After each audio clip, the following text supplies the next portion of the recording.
आज हूँ शेष रज आ शेष रजरे मैंगो पुडिंग टी हेनी यहाँ केमती हम कहले से काली जिते बुलाबुली करके आसला भाविली राति जाऊँगी मैंगो पुडिंग टी बनईदेवी। यहाँ तो बनइबा बहुत सहज आ बहुत टाइम भी लगभग। तापरे आंब को काटिके गोटे मिक्सचर जार रे देदेली। मिक्सचर जार रे दे सारा पर से चीनी देदेली। आपण मैंने ये अधिक कर चीनी देवे कारण जो पुडिंगटा बन ना से टाइम रे मिठाटा कमी जाए से अधिक कर चीनी देकी से गोटे चामच रु कम लुण देकी क्षीर देकी गोटे पेस्ट बनईदबा। तापर एपटे गोटे कड़ाई गरम करके से बनईकी रखि पेस्ट को देकी ताको किछि समय घांटी दबा। आ पेस्ट दे सारा पर मुझे हाफ कप टू कम क्षीर देकी ताको आउ टिके समय गोले नेली। तापर गोटे चामच अगर अगर पाउडर एठी देइछि। आपन पाखे जदि अगर अगर पाउडर अच्छी देबे नाले कॉर्नफ्लोर को पानी रे गोलेकी भी दे परिबे।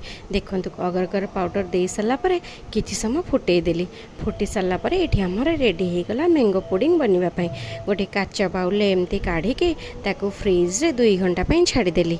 2 घंटा पर मुझे पुडिंग को आपण मानक काढ़ी देखौछि। ये देखंतु आपण माने फ्रिज रे रखिकी ही पुडिंग टाको खाइबे कारण ठंडा ठंडा खाइले यार टेस्ट बहुत भल लगे। एठी आमर रेडी हो गला मैंगो पुडिंग। आपण माने ए शेष रजरे निश्चिंत घरे बनातु। यार टेस्ट किपर लगुच कमेंट रे जणेबे। रहूची नमस्कार। ओम नमः शिवाय।